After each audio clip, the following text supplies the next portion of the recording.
I'm Ian Sanders, author of Juggle, Rethink Work, Reclaim Your Life. And for the latest in my series of Juggle interviews, I'm going to meet Martha Lane Fox. 10 years ago, Martha founded lastminute.com.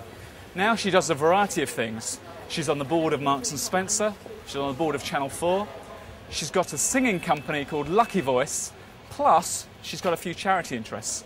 How on earth does she succeed in juggling all that? I'm going to go and meet her to find out more.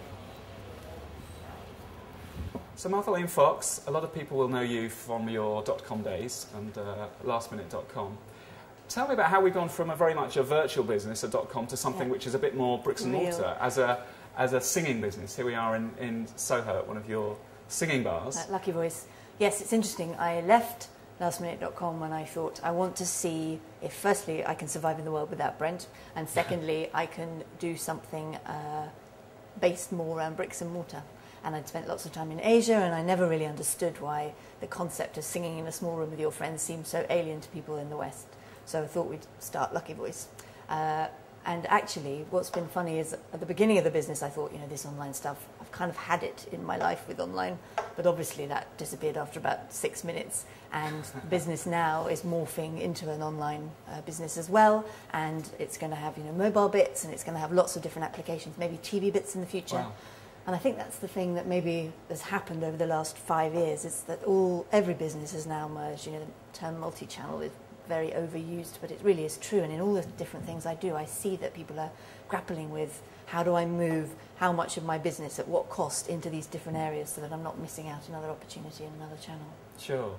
But the fact that here we are in the bricks and mortar part of it, and I know, you know, you've got 12 singing booths here, so I guess you have a very finite audience to what you can do from here, and the online space obviously is infinite. Yeah, is infinite.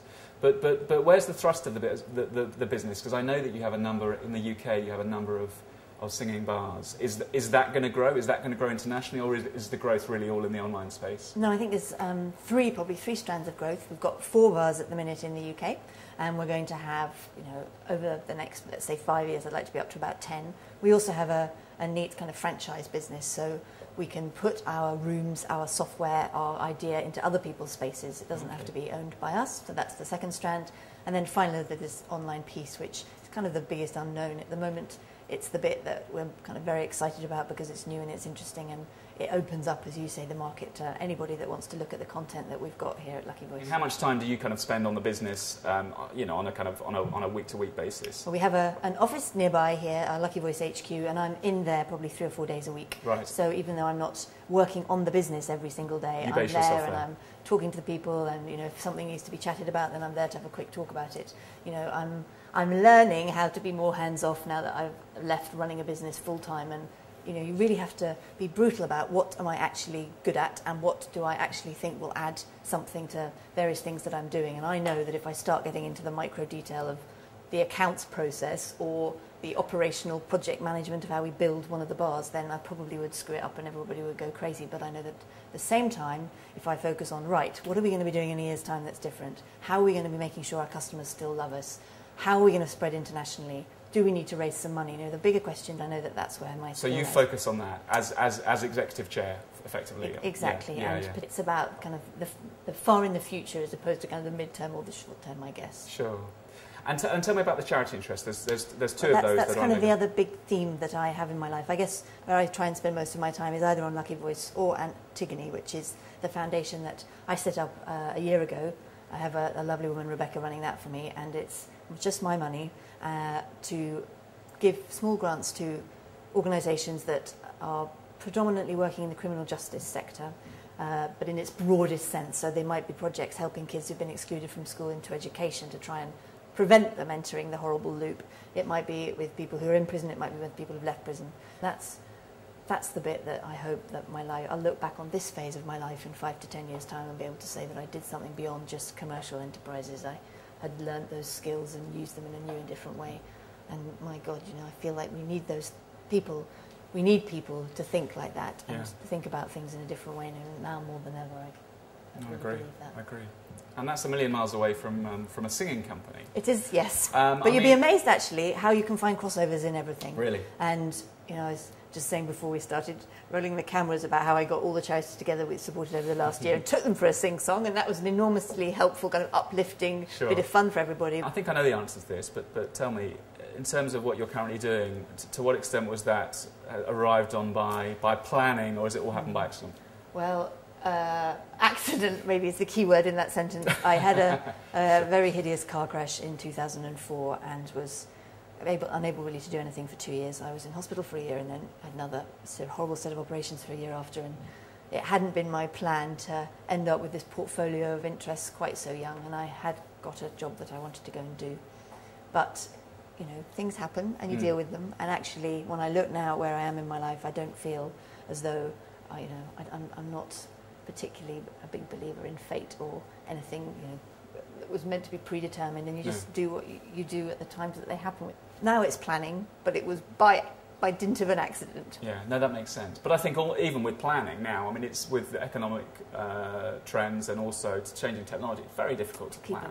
No, I mean, you know, friends and clients of mine in more proper jobs, you know, have 3 or 5 year plans. I'm like, you know, I don't even have a 12-month plan, because I think the only plan is having a non-plan and being very flexible and being very open-minded. I guess I do put up quite a lot of challenges in my own head, so I feel as though, you know, probably not shared out loud much before, but I'm always got something that I'm hoping I'll have achieved within the next year or 2 years or 3 years. As a goal, and I, without sounding, you know, like a ridiculously overachieving public school girl, I think it's quite helpful to have those things in your mind of, you know, I want to try and have done this. You know, I definitely wanted to have got Antigone to a place by the end of this year. By the end of next year, there are various other things I'd like to have achieved.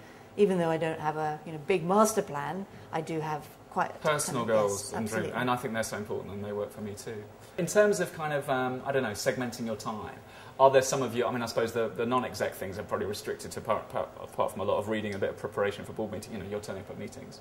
But yes, yeah, you are, sorry to interrupt you, but I actually think that being a good non-exec means forming the relationships beyond the board meeting. I mean, it doesn't, no big surprises there, but what I really enjoy is not actually the board meetings. I mean, they're interesting, you have to get the daily business done, but what I very much enjoy is meeting the top executives at M&S and having this incredibly privileged position of being able to dip into any bit of the business and see what's going on, and it's a very open organisation like that. I don't think I've ever been stopped or any kind of, or I've never felt it, people saying, no, don't go and sort of look around in there. So actually, I think I'm lucky that I don't have to be in a particular office from 8 till 8 every day, because it means that I can, you know, say, okay, we've just opened a store in Westfield down in West London. I might want to go and have a look around the store, get a tour from the store manager. There's an afternoon when I can go and do that. It might be more difficult if I had a more regular job. Absolutely. So, no, I get that. And you've got a licence to go shopping at M&S and watching a lot of Channel 4's output. I've got a licence to go shopping at M&S. I'm actually pretty religious about always wearing something from M&S. I'm not sure which dressed by M&S today? I'm always dressed by M&S. I think actually that might be the undergarments today, if we're in too much detail. Right. But I'm quite obsessive about that. I think that's kind of fundamental. I'm sure you agree. You shouldn't do things unless you can feel passionate about them. Absolutely. And otherwise, then it does become a kind of chore, but it isn't if you enjoy it and you feel like excited by the project. That's great. So you segment your time as much as you can for those things that you know that are going to happen. Otherwise, obviously, you don't know what the day is going to throw you, and it might be from any one of your kind of business activities.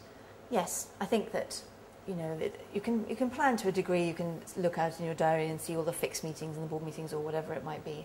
But I like the random element. I'd feel a bit sick if I knew exactly what I was going to do for the next week in every single micro detail. You just talked about passion and how important that is, that, you know, across everything you do is, you know, that's obviously a real driver through everything. What else are you kind of, you know, driven by? You know, the excitement of creating the new and watching growth or trying to help growth and change is such an incredible feeling that I feel lucky to be able to do that, and that's kind of where I want to put my attention. I think that, you know, the passion is really important, so that comes in many forms, I guess. Passion about the thing you're actually trying to create. So here it's about the singing. You know, I love the experiences. Every time I go to Lucky Voice, I have a different time and a great time, and that's unbeatable. You know, I'm not passionate. I'm not in love with the people I work with, but I think they're brilliant. Right. And I think that's a huge part of it. You know, for me, being able to pick the people you work with and then create the dynamic of the people you work with, and do that with Nick or with Rebecca is fantastic. And that's really one of the things that I love most. And then the final thing is, you know, I feel immensely lucky about how lastminute.com transformed my life, you know, both in terms of profile and being frank, money. And I feel as though you have a responsibility if that happens to you to try and give something back. And if we kind of stand back from you as a businesswoman and your business portfolio, you know, I'm quite interested in the whole theme of kind of authenticity in business. And I don't know you as a person, we've only just met, but, you know, is the work Martha the real Martha? You know, is everything you do a reflection of your DNA? It's a hard question to answer about yourself at the same time. And, like, you know, of course there are elements where you're in sales mode or you're, you know, taking on the mantle of XYZ thing and you want to, you know, talk in a particular way and you might not be always completely true to yourself. But generally, I don't feel like I'm spending a lot of time compromising how I feel about the world. I feel as though I'm reflecting what Martha really thinks, absolutely. Which is great. Probably we're overly fearsome of what we think might happen if we become more of an individual and organisation. Actually, I think organisations always benefit from that, and increasingly, the more time I've spent in an M&S or a Channel 4 in the small organisations, I think that the people that have shone and shine around them are the people that have been the innovative ones and the slightly disruptive ones. And so I don't think that's always a bad thing. I think you should encourage people to be themselves. Which brings me on to another subject which interests me, which is, you know, there's been a lot of column inches about the whole, you know, work-life balance. And to me, I think that's a bit of an anathema. I think it's much more about kind of integration. Obviously, you have a very busy schedule. What's your story and your take on that? It's one of the great joys of having all these different things to do is that you can juggle them, and that you don't kind of switch off. I get rest and inspiration from reading, going to the theatre, going to the cinema, travelling, talking to people, you know, my friends.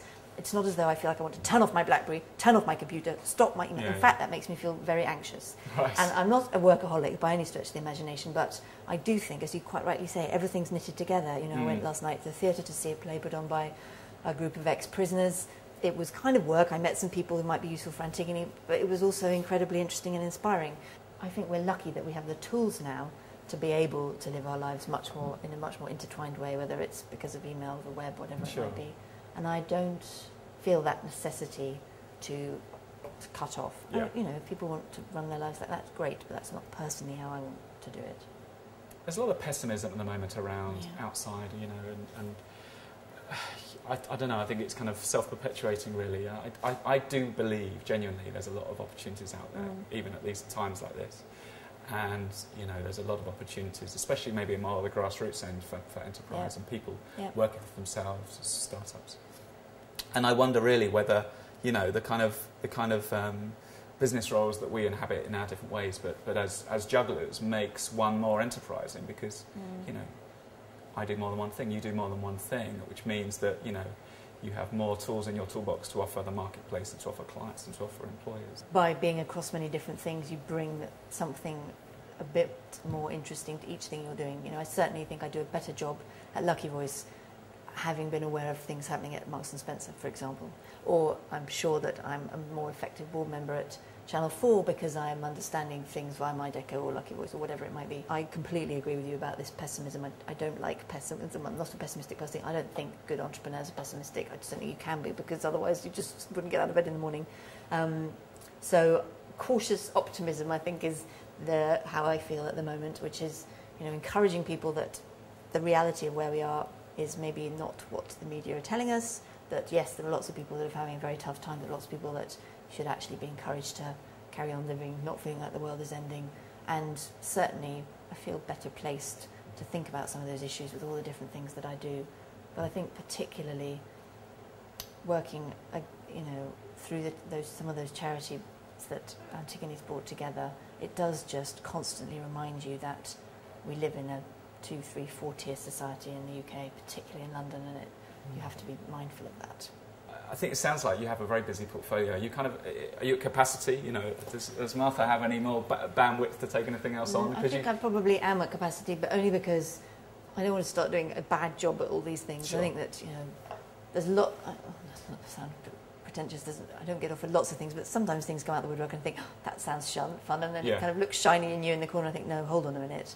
Focus on the things you're doing. You know, growing Lucky Voice, growing Antigone. That's not insignificant, and the board roles are interesting, but you know they're slightly more peripheral to my core, I guess. But having said that, I always like talking to people, and you know, who knows what other opportunities might come up. But I think something would have to give a little bit if I was going to take something. Sounds like it, yeah. Well, Martha, thanks very much. Good luck with everything and all your juggling. Get singing. Yeah, I will do. Cheers.